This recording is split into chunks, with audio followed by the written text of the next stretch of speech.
Hello everyone, my name is Rachel Bullock, and I'm going to talk to you about the dangers of social media and how to respect yourself online.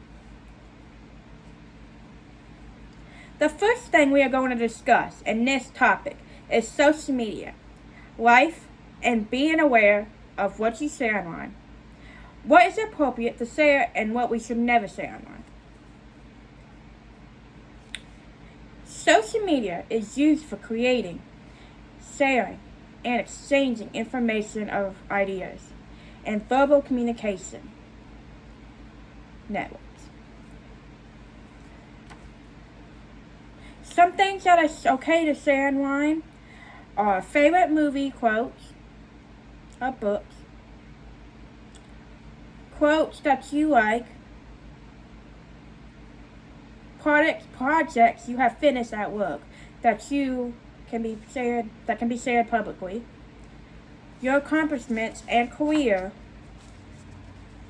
awards and career goals, anything that is not sensitive information.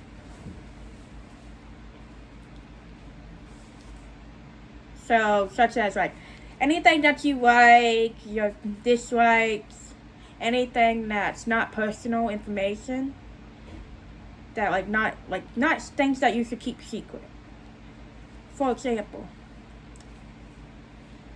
and what is not okay to share is never share sensitive information, such as your address, your phone numbers, your family members' names, your car information, your passwords, your work history, your school names, your credit score, your social security numbers, birth date, passport information, driver's license numbers, insurance policy numbers, loan numbers, credit and debit card numbers, and PIN numbers. So basically, do not share your personal information that not everyone should know.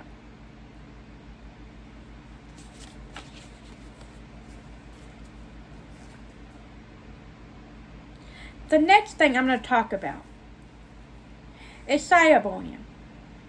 Cyberbullying is a use of electronic communication to bully a person, typically by sending messages of an intimidatory or threatening nature.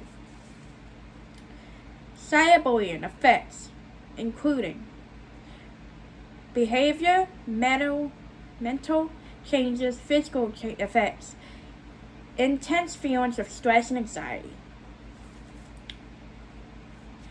Cyberbullying can result in physical issues such as insomnia, gastrointestinal issues, and harmful eating patterns.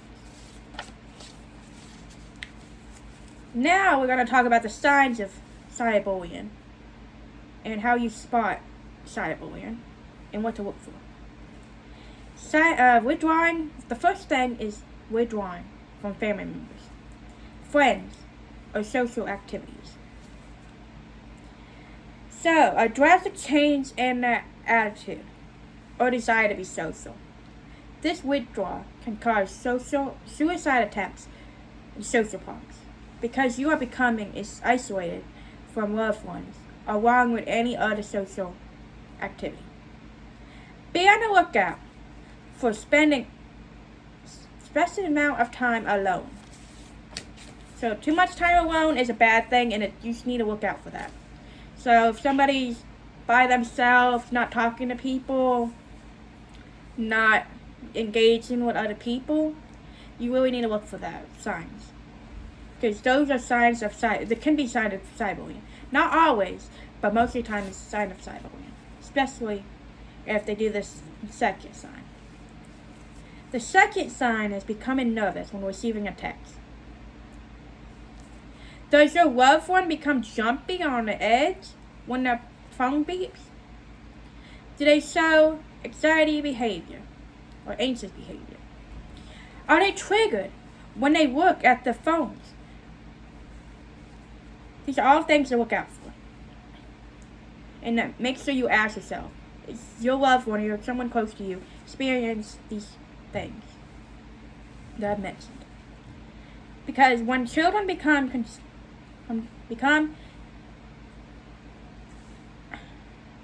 conditioned to expecting something bad happening. Every time they get a message on their phone or computer, they will go in suspicious ways. They will act in suspicious ways. Be on the lookout for hidden devices when you're around or other people around. So if they're constantly hiding the devices away from you, like this, or they're constantly looking around, then that's another sign you need to look out for this. Especially if they experience all the things I mentioned before as well. The third sign is if they have difficulty sleeping. Statistics say that about 63% of victims cite a lack of sleep as the most significant physiological sign of cyberbullying. So if they're not getting enough sleep and they're constantly looking at the phone and then going back to bed, or they're just joking around in their sleep, or they're trying to move, or they're they look stressed when they're asleep, or they're just not there and they're besides themselves and they don't know what to do, look for those signs when they're sleeping. The fourth sign is if they experience any mood swings or depression. Cyberbullying victims are almost twice as likely to attempt suicide. Because once cyberbullying has started, it won't go away easily. So if they're feeling any kind of depression signs, if they're besides themselves, they look really depressed and they're socially isolated, or if they're having any mood swings, like they're bipolar and they're normally not bipolar, or they're they didn't get diagnosed for bipolarness and they're having mood swings, that's another sign that they're being cyberbullied. Well, it can be. Not always, but most of the time. Especially if they experience any of their behaviors I mentioned before. And the last sign is if they have or experience less screen time. Screen time is growing rapidly among children of all ages. On average, children's ages 12 to 18 use screens, social media, and texting/calling for about 5 to 5.5 hours a day. Be on the lookout for less screen time activity. So if you see somebody that's constantly on the phone normally, and now they're suddenly just not on the phone as much, or they're trying to occupy themselves with other things, such as watching TV, eating, things like that, then that's a sign that they could be cyberbullied, along with the other things I mentioned. Statistics say about 90% of teenage cyberbullying victims do not tell their parents or trusted adults, including teachers, about the abuse. So, it's up to the people that are close to them, such as the parents and other adults in that child's life, to recognize the problem and step up to support their child. I'm going to discuss some of the steps you can take if your child is experiencing cyberbullying, or if you are, or anybody close to you is experiencing cyberbullying. The first one, make your child feel safe. Make sure you have a judge-free environment and you have unconditional amount of support. Whether that's from a family member, a friend, yourself, your trusted adult like a counselor, a teacher, anyone. Make sure that you got the unconditional support and a judge-free environment in your favor. Because mostly victims feel alone and powerless when they're experiencing cyberbullying. So having a judge-free environment and conditional support will help them in the long run. The second thing, let your child tell your parents that you need to explain to them what happened. And make sure they're paying attention to everything you say. Make sure they get the full picture. And make sure you provide all the details in your own words. Like what they're texting you, what's going on, where they're communicating with you at. Like if it's on social media, Facebook, Instagram, Snapchat, whatever it is, make sure that you tell them all the details that they need to know. Because this will come in handy later. And make sure you feel reassured by your parent or your close one when you tell them the story. Because if you don't feel reassured, then you're probably more than likely not going to tell them the full story. Because you feel like they won't care. And like it doesn't matter. So make sure that you tell them that they need to reassure you and comfort you about the situation. The third thing, make sure you correct information. Provide details of abuse to school and authorities. Correct screenshots, text messages, post on your social media accounts. Make sure that you correct all the evidence that you have. Like, basically everything that the person is saying to you, or a close one, or a loved one. Make sure you have all those details, so you can report it to your school or your authorities. Because evidence comes a long way. Evidence will help you in the long run. Because they know that's happening, and they know what's exactly happening. So make sure you have lots of evidence. The fourth thing, block the bullies. Make sure you block bullies on all social media accounts, so they cannot contact you, so they cannot keep on bothering you, so they can't keep on pushing you to your limits and make you feel anxiety or regret or depression. Make sure that you block them so they cannot do this. Another thing, or the fifth thing, is seek counseling. Many people have difficulties opening up to their loved ones. So if you find yourself having difficulties opening up to loved ones, there are some other people that you can talk to, such as counselors, teachers, one of us, or other third-party people, like such as friends. You can open up to your friend too. If you don't feel comfortable talking to your loved ones, like your parents or your siblings, make sure you talk to somebody, because that will really help you.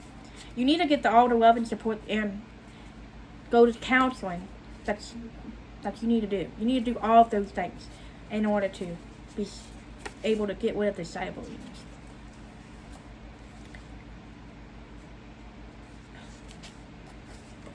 And then the last thing is positive refocus.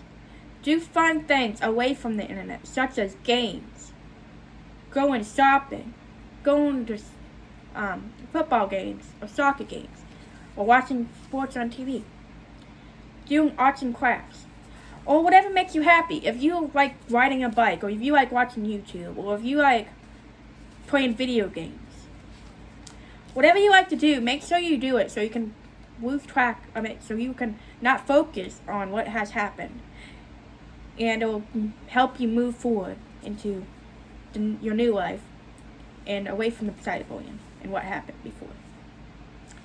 And then, if everything else fails, call police. Call the police. If things go too far, if school does not help, or if things get worse and you don't know what to do, call the police, because the police can help you. If nobody else can help you, and you're still experiencing cyberbullying, go to the police, because they will help you, and nobody else will.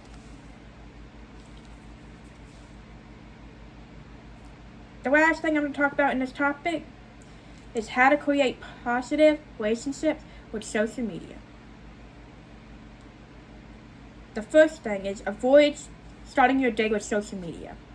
So if you wake up in the morning and you find yourself, you normally looking at your phone or checking your social media accounts, first what you need to do is not focus on your phone. Don't pick it up until you're good and ready and you did your morning routine. Whatever that is, like whether that's brushing your teeth, eating something, brushing your teeth, taking a shower, letting your dogs out if you have a dog. Any of those things, do those things first. And then you can pick up your phone. The second thing is, don't compare yourself to others. Because we are all unique in our own way. Nobody is the same. God did not create all of us to be the same. We are different and unique in our own way, and we need to stop comparing ourselves to other people. Because there's no good in comparing yourself to other people. I used to compare myself to other people when I was younger. And I just decided that it's not going to get me anywhere. It's not going to help me in the long run. I need to start comparing myself to other people because I'm not them and they're not me. And I'm unique and I need to be who I am. I need to express my opinions. I need to express my likes. I need to know who I am and I need to express it. Because we are all unique. The third thing is unfollow accounts that make you feel bad. So, let's just say one of your friends who you thought was one of your friends randomly came up to you one day and said some mean things to you. Then make sure you unfriend that person because you don't need that in your life. You don't need somebody in your life that's going to do that. Or an ex is trying to get a hold of you, make sure you unfollow them and make sure you block them. Because that's not going to help you either. Things that happened in the past need to be let go and you need to move forward in your life. Or we're never going to be happy. The next thing is going to be turn off notifications. So, turn off all your social media account notifications, turn off your text message notifications, any notifications that you have in your phone, make sure you turn them off.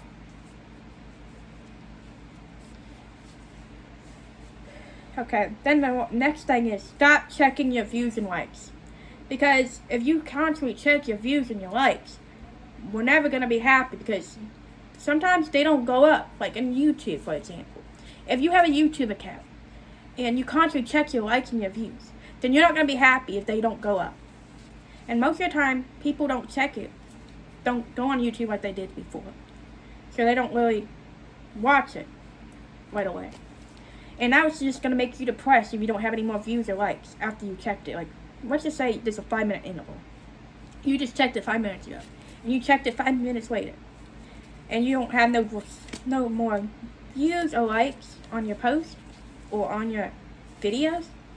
Then you're not going to be happy and you're going to be depressed. So you need to stop checking it constantly. You need to stop checking it. Because it doesn't matter what people think. It's what you post. And if you're happy with what you post, that's all that matters. The next thing is set screen time and daily limits. Make sure you don't occupy yourself with too much social media. Make sure you have limits and screen time limits. So you don't have to constantly be on your phone and you can do other things. And then the last thing is make it difficult to use and set an intention. So, for that one, make your social media not matter. Make it difficult to use. Like, make yourself occupied with other things so you're not tempted to get on your phone, check your social media or your account. Or even your post. Make your social media not available all the time. Okay, questions for cyberbullying. Has anyone have a family member, friend, or even yourself experience cyberbullying? Then they're going to talk. Does anyone want to share their story about cyberbullying? If nobody does, I'm going to keep on continuing and say, well, there's help out there if you need it. You can talk to your school's counselor, one of us, your parents, or even a friend. Don't go through it alone. Make sure you have somebody. Make sure you have a support system. Don't go through this alone because it's not going to help you in the long run. It's going to make you isolated, depressed, and hard to move past it. So make sure you get the counseling or the support that you need before anything else. The next thing I'm going to talk about is gaming online world. I'm going to discuss how you, the student, can keep gaming online in a safe, healthy manner, as well as some unhealthy things we need to avoid with gaming. So the first thing is playing with people who aren't who they say they are. Some people on video games will lie about their age to lure young children into kidnapping them, trafficking them, and making them do things against their will. So make sure you know who you're gaming with, because if you don't know who you're gaming with, you could play with a 40-year-old, you could play with somebody way older than you. That could be only after one thing, or it could be after you, and you can have bad things happen to you if you're playing with the wrong person. So make sure you know who you're gaming with. That's the first thing. Unhealthy. Not healthy habits to get into.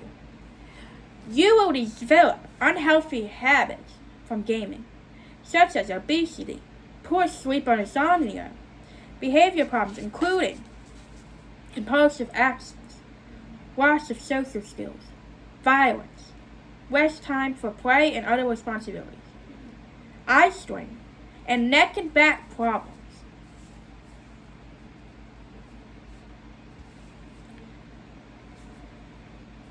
So for this one, you can develop a whole bunch of unhealthy habits. That's you really need to start avoiding, because we don't need any unhealthy habits in our life, because it can develop health problems later and bad things later. So make sure that you avoid all these health problems for you now and in the future. The last thing that's unhealthy is decrease social abilities. You'll be too involved into your game and will develop an addiction, making you not want to go out and do things. Complete your responsibilities and or ignore your needs, such as food, water, sleep, and many other things. So make sure that you don't ignore the signs that's like food. You need to make sure you eat, you need to make sure you sleep well, and you need to make sure that you get enough water.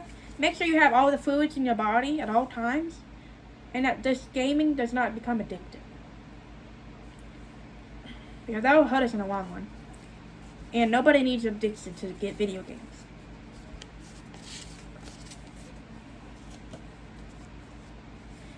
Here are some steps to make social media healthier. Set limits. Play as a reward. Choose games wisely. Keep play safe. Do not lose sleep. Mix in something active. Make play social. Use games for physical therapy. And I'm only going to lab on 3 of these different things, but we can all understand that these are different steps that we can take to help keep social media healthier. The first thing I'm going to elaborate on is setting limits.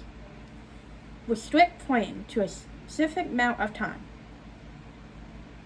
The American Academy of Paramedics recommend a daily limit of 30 to 60 minutes during the week and 2 hours on the weekend.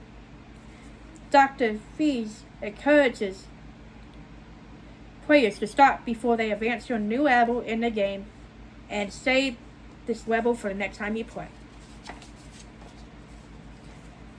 So for this one, make sure you set limits for yourself in your gaming. Make sure it don't take over your whole life. Make sure you set aside some time to play games, but that you make time for other things too that you need to do in real life. Like working, sleeping, eating, maybe going out and running errands. Anything like that, you need to make sure that you have time for it. And that gaming doesn't just take over your life. The second thing I'm going to elaborate on is don't lose sleep. Sleep eventually is good for everyone. Dr. Knob, a casual gamer himself, said, I'm not saying don't play. I'm saying don't play till 2 a.m. For people with epilepsy, sleep deficiency can increase the risk of a seizure. So make sure you get plenty of sleep the night before and don't lose any sleep for these games. The last thing I'm going to talk about is make play social. Games can be used to reduce social isolation and depression. Engagement is a way to strive off depression, which can negatively affect memory. Dr. Knob said, you can find a game that can be played side by side with a partner on the same screen or with others over the internet. So make sure you use these games as signs of social activity. Whether it's playing with somebody next to you or playing somebody with a game, but also you need to know who you're playing with. Games with just to make sure you're safe. Sorry.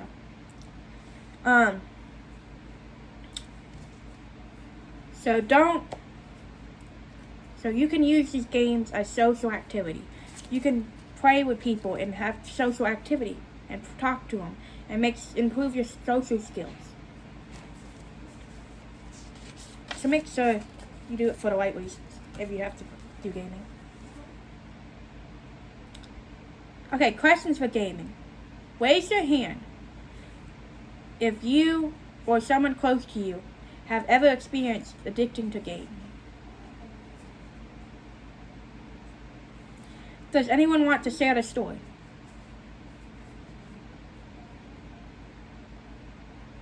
Do you know who you are playing games with?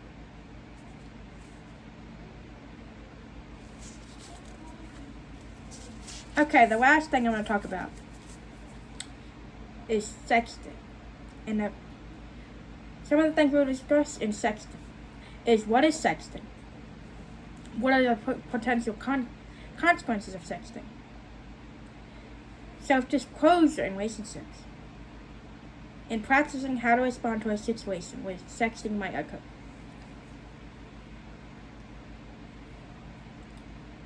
So, make sure you keep these questions in mind while I'm reading. Some questions to keep in mind while learning about sexting are, what if you or the other person break up and you send out a nude picture to them? What if you or your parents or teachers find out? What if they share your messages or photos with their friends or social media networks?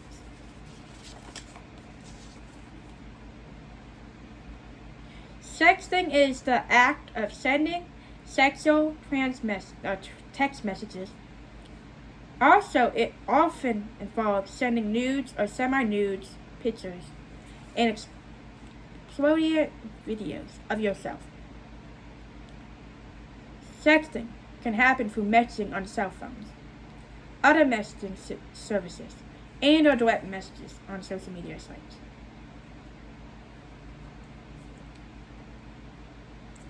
Remember, once you send out a picture, you can never get it back.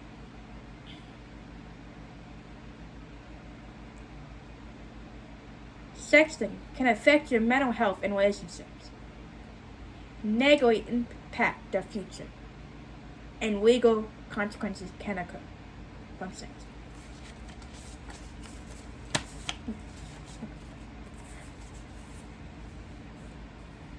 Mental health and relationships. You're gonna feel regret for these people. For why you're gonna ask yourself, why did I send this picture out? Why did I do this? Why did I have to do this? Now I'm regretting it. Cause I don't know what they're gonna do with this picture. I don't know what's gonna happen to me in the future. So make sure you don't regret this situation. And if you think you're gonna regret it in the future, then don't do it.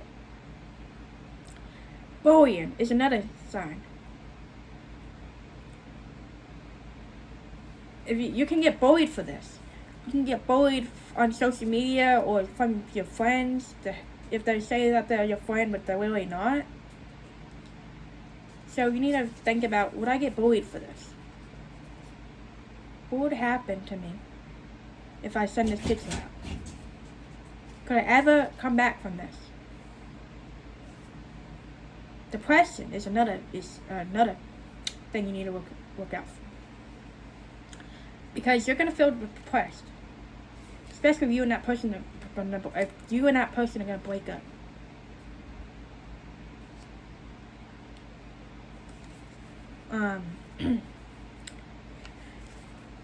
Also, you're gonna feel depressed and like your life is you're gonna feel like your life is over, or what can I have changed to make myself not depressed?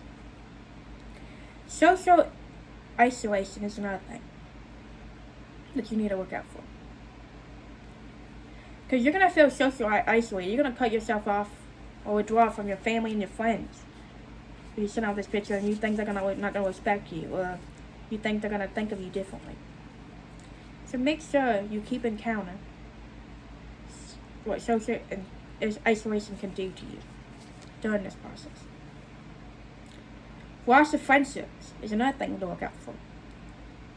You can lose friends over this, especially friends that say they're your friends, but really aren't.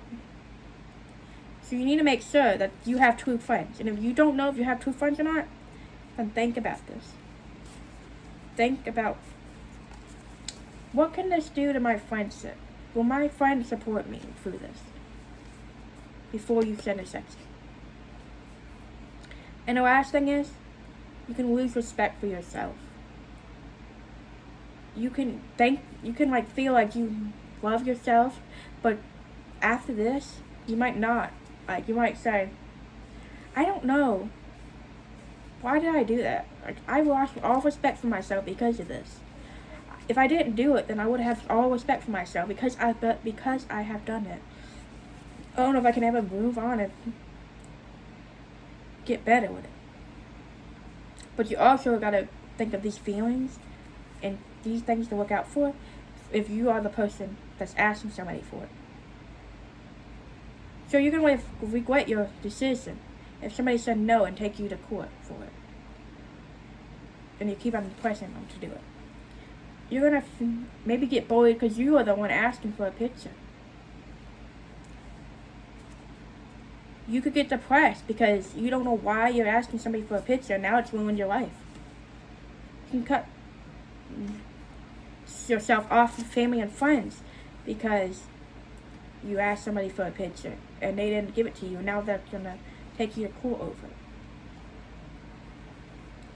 You can lose friendships because some friends, after they know what you did and that you pressured a woman into get a good woman or a man, can work both ways, but that you might lose friends over this because your friend might think that you are not a good person because you constantly ask somebody for it. And then you can lose respect for yourself as well because you're going to think, wow, am I really this way? I really need to stop. Like, I have no respect for myself because I really hurt this girl or this man. And I really asked them for this picture. So you need to keep account of those things too. Are you the sender or receiver? It can also negatively impact your future. Appointment. Jobs are always looking on your accounts. Whether you're the sender or receiver, they're always constantly looking at your accounts and seeing what you have on your post, or what do you have on your Facebook or your social media accounts. So make sure you know what you post and make sure it's not going to go against you when you're trying to find a job. College admission. Watch your colleges look at these websites too, or your social media accounts. Whether you are the sender or receiver. And if they see a whole bunch of this stuff like sexting or pictures of you up, or maybe you're the one asking for a picture and you have like a whole bunch of goals, parties on your Facebook or something like that, then they might reconsider you and not want you to be part of their college. Especially, you need to ask yourself this: is it really worth risking my dream college I have dreamed of for my whole life just to get a picture from somebody, or just to send somebody a picture? Make sure you ask yourself that. Military admission can also look at these websites. They're not, I don't know if they're that much lenient or not than college is an appointment, because personally I never went to the military. I never found out anything about the military, but it could be the same concept for both the college admission and an appointment as it is for the military. Whether you're a sender or receiver, you need to think about what's on your Facebook or your social media accounts, like Instagram, Facebook, TikTok, whatever. You make sure you are aware of what's being sent on your social media and what it can do to your future, or even your present. Scholarships. Some scholarships look on your accounts and see what kind of person you are. And they might reconsider it if they see these pictures, or if you're the one sending it or receiving the picture. Because some scholarships will look at who they're giving the scholarships to, what this person is doing, why this person should get the scholarship. And you keep those things in account too. It can also mess up your future relationships. Because some people are going to think that you only want one, that you are going to only want, you're going to want the same thing from them. Like, they might think you want a picture from them, and they're not willing to do that. So they might look past you and not want to be with you. Also, if you're the one that sent it, then they're going to think maybe differently of you after they find out. So you really need to keep in mind that, and what it can do to your future relationship, and who you want to be with. If you don't think you're going to want to be with this person in the future, or if you don't know, then don't send them a text. Don't send them a picture. Unless you are 100% sure that you and this person are going to work out. And we don't always know that. We don't always know if we're going to end up with this person. We don't always know what's going to happen in the future. So it's just better not to do it than do it. And then the last thing is mental health. If you have to relive the consequences of your decision, it's going to mess up your well-being and your mental health, whether you want to send it or receive it. Because it's going to mess up our well-being, and it's going to think, what could have happened? And but you might not want to leave your room. You might not want to leave your house. You might not want to go out because you think that everybody's going to know about this picture on your social media account, especially your family and friends. And you might not want to be around them because you think they're going to think badly of you. We need to keep this account too. And then the last thing, legal consequences can occur. Whether you're the photo taker, person in the picture, sender, receiver, in possession of the photo, just keep these in mind. Because whatever position you have, role you have in this sexting or this picture, can affect your future and your present. And it can also make you high at risk for placement on a sex offender registry and possible jail time. Self-disclosure in relationships. Lack of trust. It can provide you lack of trust. Because you're never going to know your partner's motives and their feelings of insecurity. So you might not know if your partner's going to send it out to social media, if they're going to send it to their friends or their family, or you don't know what they're going to do with this picture. And vice versa. If you're the one getting the picture, you don't know if they're going to send it to you. You don't know if they're going to take you to court over it. You don't know what's going to happen to you in the future. So you really need to keep this stuff in mind when you're asking somebody for a picture or if you're sending them. Or a video. And you can also feel insecure too. Because you're going to feel really insecure if this person thinks badly of your body, or if someone thinks that you're not, that if somebody thinks that you're not who they want in their life, or you're going to feel insecure about what they're going to do with the picture too. Also, you're going to feel resentment. You might feel resentment towards your partner for being intimate with somebody else. Or you might feel resentment for the other person for engaging in an affair. So let's just say you said you don't want to take a picture. Like, you don't want to take a picture of yourself or a video of you doing anything inappropriate. But your partner wants it and you tell them no, but they look for it for somewhere else. And the person actually sends it to them. How's that going to make you feel?